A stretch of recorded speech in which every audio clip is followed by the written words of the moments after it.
ফ্যাসিস্টদের শেকড় এতটাই গভীরে যে তাদের বিরুদ্ধে লড়াই এত সহজ নয় জানিয়েছেন আসিফ নজরুল। এখনও ফেসিবাদের পেত্তান্তদের বিরুদ্ধে লড়াই করতে হবে জানিয়েছেন মাহমুদুর রহমান। বাংলাদেশের 1 ইঞ্চি মাটিও কাউকে দখল করতে দেয়া হবে না জানিয়েছেন শফিকুল ইসলাম মাসুদ।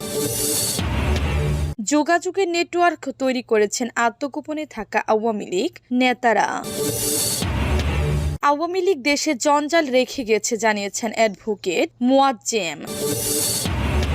মিথ্যাচার বন্ধ করে বাংলাদেশ ভারত সম্পর্ক উন্নয়নে আলোচনা হওয়া প্রয়োজন জানিয়েছেন নাহিদ। ফ্যাসিস্টদের শেকড় এতটাই গভীরে যে তাদের বিরুদ্ধে লড়াই এত সহজ নয়। ফ্যাসিবাদের শেকড় অনেক দূরে সরিয়ে আছে উল্লেখ করে আইন বিচার ও সংসদ বিষয়ক উপদেষ্টা অধ্যাপক ডক্টর আসিফ নজরুল বলেছেন, ফ্যাসিস্টদের শেকড় এতটাই গভীরে চলে গেছে যে তাদের বিরুদ্ধে লড়াই এত সহজ নয়। গত 15 বছরে তারা জড়ো হয়েছে, তার এদিকে আমরা কয়েক সপ্তাহ এই প্রক্রিয়ার বিপরীতে কাজ করেছি। আজ শুক্রবার রাজধানীর গুলশানে একটি হোটেলে Asian Federation Against Involuntary Disappearance AFADর 2 দিন ব্যাপী 8ম কংগ্রেসের উদ্বোধনে এই কথা বলেন তিনি। অনুষ্ঠানে ঘুমের শিকার ব্যক্তিদের পরিবারের সদস্যরা উপস্থিত ছিলেন। আসিফ নজরুল বলেন, খুনের চেয়েও ঘুম ভয়াবহ। সক্ষমতার ঘাটতি থাকতে পারে, কিন্তু ঘুমের বিরুদ্ধে আইন করায় আন্তরিকতার কোনো ঘাটতি নেই বলে অন্তর্বর্তী সরকারের।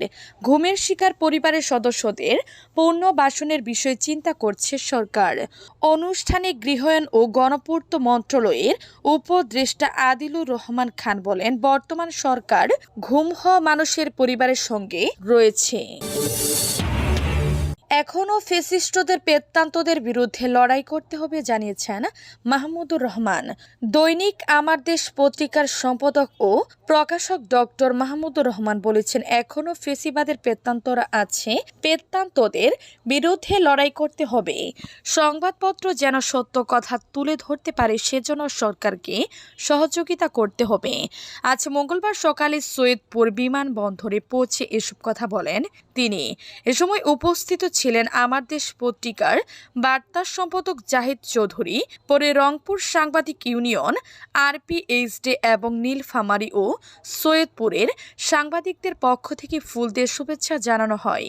বিমানবন্দর থেকে আবু সাঈদের কবর জিয়ারত করতে পীরগঞ্জের জাফর পাড়ার উদ্দেশ্যে রওনা দেন। পথিমধ্যে দৈনিক খোলা কাগজের প্লেস পরিদর্শন করেন তিনি।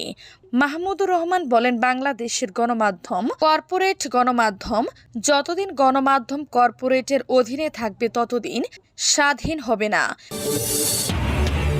বাংলাদেশের 1 ইঞ্চি মাটিও কাউকে দখল করতে দেয়া হবে না জানিয়েছেন শফিকুল ইসলাম মাসুদ। ভারতের একটি মিডিয়ায় এক সাংবাদিক চট্টগ্রামকে ভারতে অংশে যুক্ত করার বিষয়ে উপস্থাপন প্রসঙ্গে বাংলাদেশ জামায়াতে ইসলামের কেন্দ্রীয় কর্মপরিষদের সদস্য ও ঢাকা মহানগরী দক্ষিণের সেক্রেটারি ডক্টর শফিকুল ইসলাম মাসুদ বলেছেন, চট্টগ্রাম নয়, বাংলাদেশের 1 ইঞ্চি মাটিও কাউকে দখল করতে দেয়া হবে না। তিনি বলেন, ভারত বাংলাদেশের যে আধিপত্য বিস্তার করেছে সেটি ছাত্র জনতার বিপ্লবের মাধ্যমে গত 5 আগস্ট থেকে নিঃশেষ হয়ে গেছে। বাংলাদেশের আধিপত্য বিস্তারের আর কোনো সুযোগ ভারত পাবে না। 5 আগস্ট এদেশের ছাত্র জনতা শুধু ফ্যাসিবাদ মুক্ত করেনি, আধিপত্য গোষ্ঠীকেও নির্মূল করেছে। শুক্রবার রাজধানীর ডিপ্লোমা ইঞ্জিনিয়ারিং ইনস্টিটিউটে বরগুনা ফোরাম কর্তৃক আয়োজিত সুধী সমাবেশে প্রধান আলোচকের বক্তব্যে তিনি এসব কথা কথা বলেন। ডক্টর শফিকুল ইসলাম মাসুদ বলেন, শহীদ মতিউর রহমান নিজামী বাংলাদেশের ভূখণ্ড নিয়ে কেউ ছিনিমিনি খেলার চেষ্টা করলে তার উপযুক্ত জবাব দেওয়ার ঘোষণার পরে ভারতের ইন্ধনে আওয়ামী লীগ শহীদ মাওলানা নিজামী সহ জামায়াতে ইসলামী নেতৃবৃন্দকে আটক করে সাজানো মামলায় বিচারিক হত্যা করেছে। কারণ জামায়াত নেতৃবৃন্দ বেঁচে থাকলে বাংলাদেশকে ভারতের অঙ্গরাজ্য করতে দেয়া হবে না। যোগাযোগের নেটওয়ার্ক তৈরি করেছেন আত্মগোপনে থাকা আওয়ামী লীগ নেতারা। শেখ হাসিনার পলায়ন ও পতনের পর সাংগঠনিক বিপর্যয় কাটিয়ে আওয়ামী লীগ আবারও ঘুরে দাঁড়ানোর চেষ্টা করেছে। দেশে বিদেশে আত্মগোপনে থাকা নেতা কর্মীদের মধ্যে ইতিমধ্যে যোগাযোগের একটি নেটওয়ার্ক তৈরি হয়েছে বলেও জানিয়েছেন নেতারা। তৃণমূলে কেউ কেউ এলাকায় ফিরতে শুরু করেছেন। কর্মী সমর্থকদের মনোবল চাঙ্গা করতে গণ অভ্যুত্থানের 3 মাস পর সম্প্রতি আনুষ্ঠানিকভাবে প্রথম কর্মসূচি দিতে দেখা গেছে আওয়ামী লীগকে। তবে এখনই সরকার বিরোধী আন্দোলনে নামার পরিকল্পনা নেই বলে শীর্ষ নেতাদের সঙ্গে কথা বলে জানা যাচ্ছে। 5 আগস্টের পর নেতারা আত্মগোপনে চলে যাওয়ায় নেত্রী শূন্যতায় চরম বিপর্যয়ের মুখে পড়েছিল আওয়ামী লীগ। 3 মাস পর সেই বিপর্যয় কাটিয়ে ওঠার চেষ্টা করেছে দলটি। দেশে বিদেশে আত্মগোপনে থাকা নেতাদের মধ্যে যোগাযোগের একটি নেটওয়ার্ক তৈরি হয়েছে বলে জানা যাচ্ছে।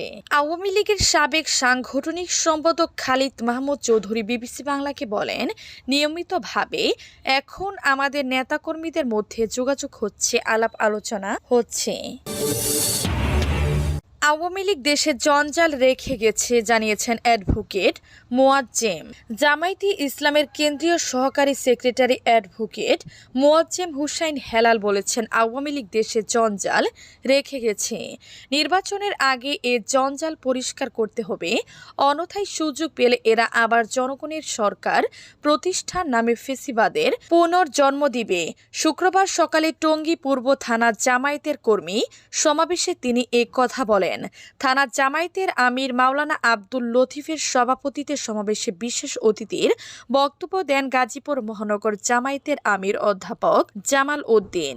সমাবেশে অন্যদের মধ্যে আরও বক্তব্য দেন মহানগর জামায়াতের সেক্রেটারি আবু সাইদ, মোহাম্মদ ফারুক সহকারী secretary Mohammad Afzal Hossain, HRD secretary Nazrul Islam ও মাওলানা নুরুল আমিন, ফারদিন হাসান হাসিব, বিন ইয়ামিন, ফকরুল আলম সিফাত, সাবেক ওয়ার্ড কাউন্সিলর শফিউদ্দিন শফি প্রমুখ।